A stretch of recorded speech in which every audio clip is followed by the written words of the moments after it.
अस्सलाम वालेकुम, डेक्स level info में खुश आमदीद। मुअज़्ज़ज़ सामीन, उमर सीरीज एक्सप्लेनेशन उर्दू और हिंदी ज़बान में। आइए शुरू करते हैं किस्त नंबर 8। इस हिस्सा के आगाज़ में सुहेल इब्ने अमर अपने छोटे बेटे अबू जंदल को भी कैद खाने में डालकर बेड़ियां लगा रहा है। इसी जगह पर वो अपने बड़े बेटे अब्दुल्ला को इस्लाम लाने की पादाश में पहले ही कैद कर चुका है। सुहेल इब्ने अमर अपने बेटों से मुखातिब है, अब देखता हूँ तुम लोग कितना अरसा इस कैद की ज़िंदगी को बर्दाश्त कर सकते हो। उसके वहाँ से रुखसत होने के बाद अब्दुल्ला अपने भाई अबू जंदल के कबूल इस्लाम पे पुरमसरत अंदाज में खैर मकदम करता है। कहता है, आखिरकार अबू जंदल तुम आ ही गए, अब्बा की बेड़ियों को तुमने तोड़ ही डाला। बेड़ियों में बंधे हुए दोनों भाई जहालत की बेड़ियों से आज़ाद होने पर फ़ख्र महसूस कर रहे हैं। कुरैशी सरदारों की मजलिस में बातचीत का सिलसिला जारी है। उमैया इब्ने खल्फ का कहना है, वो मुट्ठी भर ही सही लेकिन हमारे लिए खतरा बनते जा रहे हैं। हबशा से चंद एक ही वापस आए हैं, मगर उससे ज्यादा तादाद में वहां जा रहे हैं। अबूल हकम कहता है, मुझे डर है कहीं हबशा का बादशाह उनकी तरफदारी ना करे, इससे तिजारत पर बुरा असर पड़ेगा। हमें कोई ऐसी चाल चलनी पड़ेगी जिससे नजाशी मुसलमानों के खिलाफ हो जाए। अबूल हकम राय देता है, हमें मनाजरे के लिए किसी माहिर शख्स को हबशा भेजना चाहिए जो नजाशी को मुसलमानों के खिलाफ उकसाए और इस पर वो मुसलमानों को अपने मुल्क से निकाल बाहर करे। इस मकसद के लिए अमर इब्ने अल-आस का इंतखाब किया जाता है। अमर इब्ने अल-आस बेशकीमत तहाइफ के साथ नजाशी के दरबार में हाजिर है। नजाशी अपने दोस्त का पुरतपाक इस्तकबाल करता है। दोनों में बातचीत शुरू होती है। नजाशी सवाल करता है, मेरे दोस्त अमर इब्ने अल-आस, तुम तजारत की गरज से यहाँ आए हो या महाजिर? अमर कहता है, खुदा ना करे कि कभी महाजिर बनकर मुझे आपके पास आना पड़े। अगर मैं कभी अपनी कौम का दीन तर्क करूंगा तो आपका दीन अपनाऊंगा। मजीद कहता है, इन लोगों ने अपनी कौम का दीन छोड़ दिया है और ना ही ये लोग आपके दीन को मानते हैं। उन्होंने कोई नया ही दीन बना लिया है जो ना आपके दीन जैसा है ना हमारे दीन जैसा। नजाशी अमर इब्ने अल-आस के हबशा आने का मकसद दरियाफ्त करता है। अमर का कहना है, मेरी कौम के बड़ों ने इस पैगाम के साथ मुझे आपके पास भेजा है कि आप इन मुसलमानों को हमारे हवाले कर दें ताकि हम अपने तरीके से इनको समझा सकें। नजाशी जवाब देता है, इन लोगों को मैंने पनाह दी है, अब ये मेरे मेहमान हैं, तो अच्छे से जान लो इनके साथ ना इंसाफी नहीं होगी। नजाशी का मजीद कहना है, मैं एक तरफा बात सुनकर कैसे फैसला कर सकता हूँ, चुनाचे तुमको उनके सामने अपना मुकदमा पेश करना होगा ताकि उनको जवाब का मौका मिल सके, उसके बाद ही मैं कोई राय कायम कर सकूंगा। हबशा में मौजूद मुसलमानों में इसी मुद्दे को लेकर बातचीत हो रही है। बयान किया जा रहा है, अमर इब्ने अल-आस मनाजरे का माहिर है, इतना आसान ना होगा उसको नीचा दिखाना। जाफर तैयार का कहना है, बातिल जितना भी शातिर हो हक के सामने नहीं टिक पाता। फैसला किया जाता है कि मनाजरे में हम सिर्फ वही बात रखेंगे जो हमारे नबी करीम सल्लल्लाहु अलैहि वसल्लम ने हमें सिखाया, ना हम झुकेंगे ना ही झूठ बोलेंगे, अंजाम कुछ भी हो। महाजिर अपनी तर्जुमानी के लिए हजरत जाफर तैयार रज़ी अल्लाह ताला अन्हो को चुन लेते हैं। नजाशी का दरबार लग चुका है, मनाजरा जारी है। नजाशी मुसलमानों के ग्रोह से सवाल करता है, ये कौन सा नया दीन है जो तुम लोगों ने अपना लिया है? ना तुम लोग अपनी कौम के दीन पर हो और ना ही मेरा दीन इख्तियार किया। जाफर तैयार रज़ी अल्लाह ताला अन्हो जवाब देते हैं, या अल मलिक, हम जहालत में मुब्तला थे, बुतों को पूजते और मुर्दार खाते थे, बुरे काम करते थे, रिश्तेदारों से ताल्लुक तोड़ते, पड़ोसियों से बुरा बर्ताव करते, हम में से ताकतवर कमजोरों पर जुल्म ढाता था। ऐसी हालत में अल्लाह ताला ने हम पर अपना रसूल भेजा। वो आला खानदान से थे, उनमें सच्चाई, अमानतदारी और पाकदामनी थी। उन्होंने हमें अल्लाह की तरफ बुलाया और समझाया, सिर्फ एक अल्लाह को मानो, सिर्फ उसी की इबादत करो, और जिन बुतों को हमारे बाप दादा पूजते थे इन्हें छोड़ दो। उन्होंने हमें सच बोलने, अमानत अदा करने, रिश्तेदारों से रिश्तेदारी जोड़ने, पड़ोसी से अच्छा सलूक करने का हुक्म दिया। हरामखोरी, कत्लो-गारत, तर्के ताल्लुक, यतीम का माल खाने और पाक दामन औरतों पर तोहमत बांधने से मना फरमाया। सिर्फ एक अल्लाह की इबादत करें और उसमें किसी को शरीक ना ठहराएं। हमने पैगंबर को सच्चा माना, उन पर ईमान लाए और उनके लाए हुए दीन खुदाबंदी की पैरवी की। जिन बातों को रसूल ने हराम बताया हमने उनको हराम माना, और जिन्हें हलाल बताया इन्हें हलाल जाना। इस पर हमारी कौम हमसे बिगड़ गई। हमारी कौम ने हम पर जुल्म सितम किया और हम पर जमीन को तंग कर दिया। हमारे और हमारे दीन के बीच में आड़ बनकर खड़े हो गए। तब हमने आपके मुल्क की तरफ हिजरत की। नजाशी रसूलुल्लाह सल्लल्लाहु अलैहि वसल्लम पर वही होने वाले कलाम में से कुछ तलावत करने का कहता है, तो हजरत जाफर तैयार रज़ी अल्लाह ताला अन्हो सूरह मरियम की चंद आयात तलावत फरमाते हैं। नजाशी पर अल्लाह ताला के कलाम का इस कदर असर होता है कि उसकी आंखों से आंसू रवां हो जाते हैं। कहने लगा, ये कलाम और वो कलाम जो हजरत ईसा पर उतरा, दोनों एक ही शमादान से निकले हुए हैं। मुसलमानों के ग्रोह से मुखातिब होकर कहता है, वल्लाह मैं तुमको हरगिज किसी के हवाले नहीं करूंगा। फिर अमर से मुखातिब होता है, तुम इसे बेवकूफी कहते हो? मैं समझता था तुम रोशन दिमाग और अक्लमंद हो, लेकिन नहीं, वल्लाह जिसने इंजील उतारी है। अमर, तुम्हारी अकल तो ठीक है मगर तुम जिद्दी हो।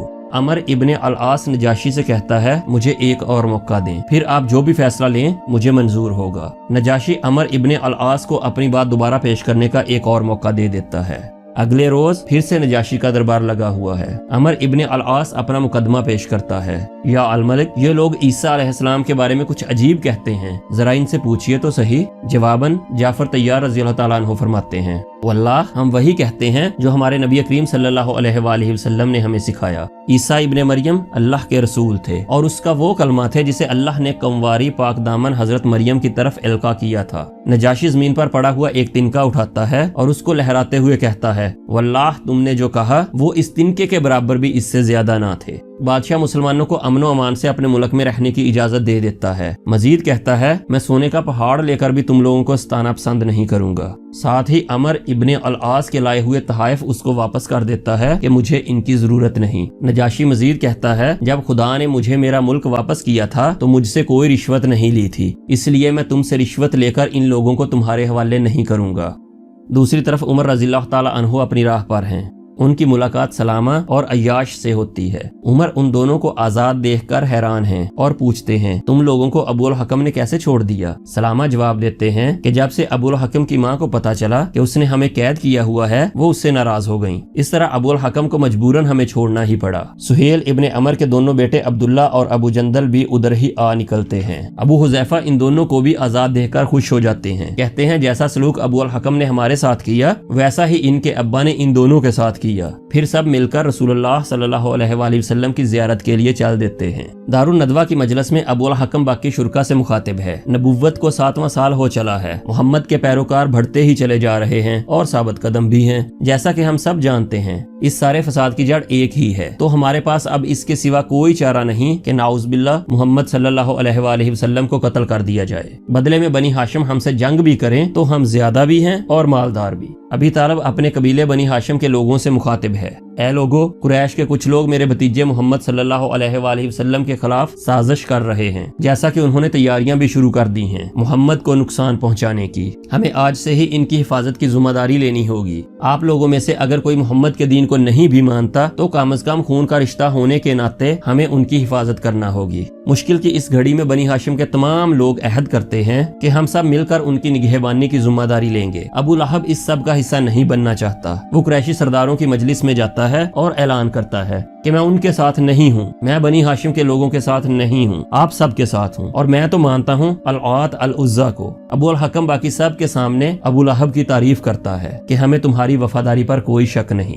अबू हकम मजलिस के शुरका से मुखातिब है कि बनी हाशिम ने फैसला किया है कि वो सब मिलकर मोहम्मद के रास्ते में आने वाली हर मुश्किल को दूर करेंगे। बदले में हम भी एक मुआहदा करते हैं कि हम बनी हाशिम के साथ ना उठेंगे ना बैठेंगे और ना ही कोई ताल्लुक रखेंगे, ना उनके साथ शादी ब्याह करेंगे, ना उनसे कुछ खरीदेंगे और ना ही उन्हें कुछ बेचेंगे। इस बात का भी ख्याल रखेंगे कि उनके पास कोई रिज़्क ना पहुंचे, ना ही उनसे कोई मुआहदा करेंगे, ना उनसे बात करेंगे, ना ही उनके घरों को जाएंगे और ना कोई मुरव्वत रखेंगे जब तक कि वो मोहम्मद को हमारे हवाले नहीं कर देते। इस मुआहदा को कागज पर उतारा जाता है और खाना काबा की दीवार पर लटका दिया जाता है और कुरैश के तमाम कबीलों पर इसकी पाबंदी लाजिम कर दी जाती है।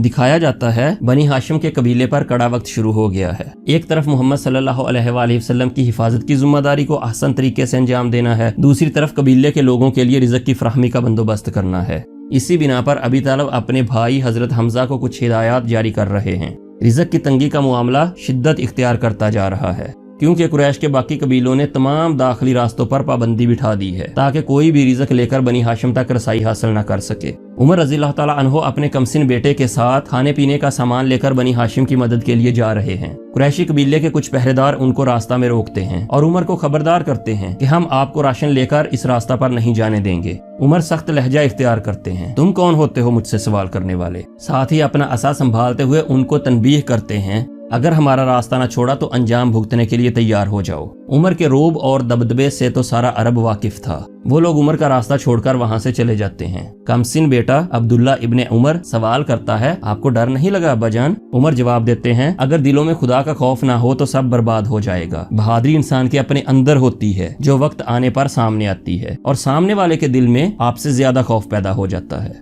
उसे भी अपनी जिंदगी का उतना ही ख्याल होता है जितना आपको। साथ ही अपने बेटे अब्दुल्ला को नसीहत करते हैं कि अब जब तुम रसूलुल्लाह सल्लल्लाहु अलैहि वसल्लम से मिलोगे तो अदब से उनके हाथों को चूमना और अपने लिए दुआ की दरख्वास्त करना। बेटे से बात के बाद जैसे ही अपनी राह लेते हैं तो आपकी नजर अबू बकर सिद्दीक रज़ियल्लाहु ताला अन्हो पर पड़ती है। वो भी राशन लेकर उसी राह पर गामजन हैं। उमर उनको देखकर कहते हैं, ए अबू बकर, आप हमेशा मुझसे आगे ही रहते हैं। अबू बकर रज़ियल्लाहु ताला अन्हो मुस्कुरा देते हैं। तब दोनों साथ मिलकर बनी हाशिम की मदद के लिए चले जाते हैं। नबूवत का 10वां साल शुरू हो चुका है और बनी हाशिम से बाइकआउट को 3 साल होने को हैं। ग़ज़ाई किल्लत अरूज पर है। भूख से बिलखते बच्चों और बूढ़ों के कांपते जिस्मों के ये मनाज़र नाकाबिले बयान हैं। अबी तालिब अपने बेटे हजरत अली रज़ियल्लाहु ताला अन्हो के साथ लोगों की खबरगिरी में मसरूफ हैं। एक बच्चा अपनी माँ की गोद में भूख से चिल्ला रहा है। अबी तालिब कहते हैं, क्या आप अपने बच्चे को चुप करवा सकती हैं बहन? वो औरत खुश्क होंठों से जवाब देती है, मेरा दूध खुश्क हो चुका है, बच्चे को देने के लिए मेरे पास कुछ भी नहीं। अबी तालिब दर्द भरे लहजे में सब्र की तलकीन करते हैं।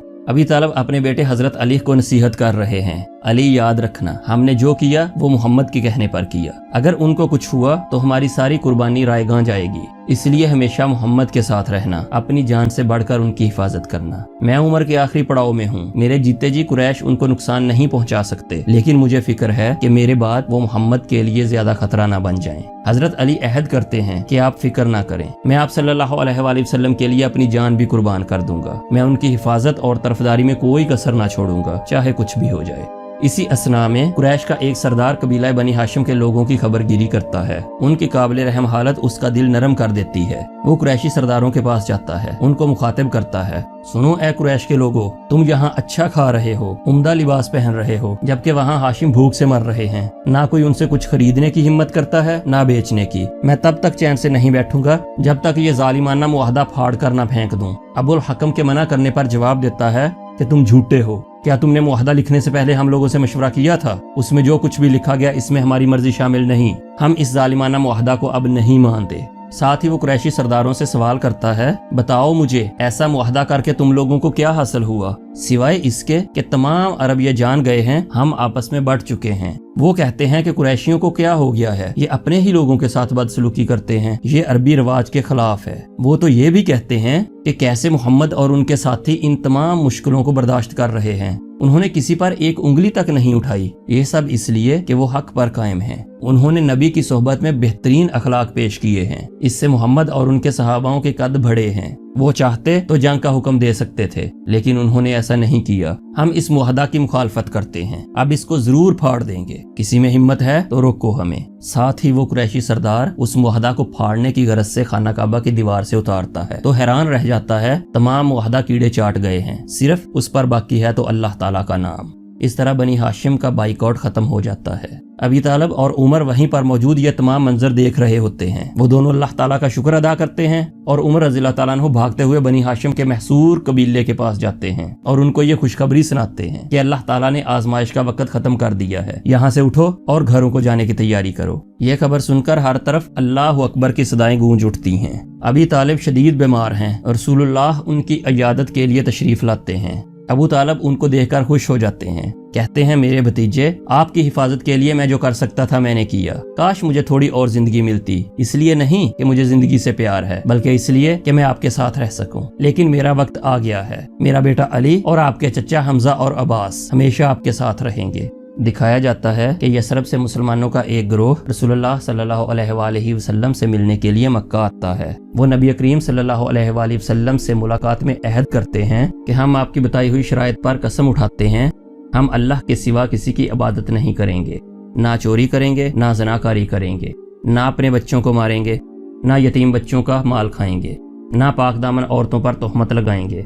और फिर वो हुजूर सल्लल्लाहु अलैहि वसल्लम से दरख्वास्त करते हैं कि आप अपने सहाबाओं में से किसी एक को हमारे साथ यसरब भेज दें जो हमें हक का रास्ता दिखाए। अगले साल हम अपने साथ और लोगों को भी लेकर आपकी खिदमत में हाजिर होंगे। इस तरह यसरब का वो गिरोह रसूलुल्लाह के हाथ पर बैत करता है।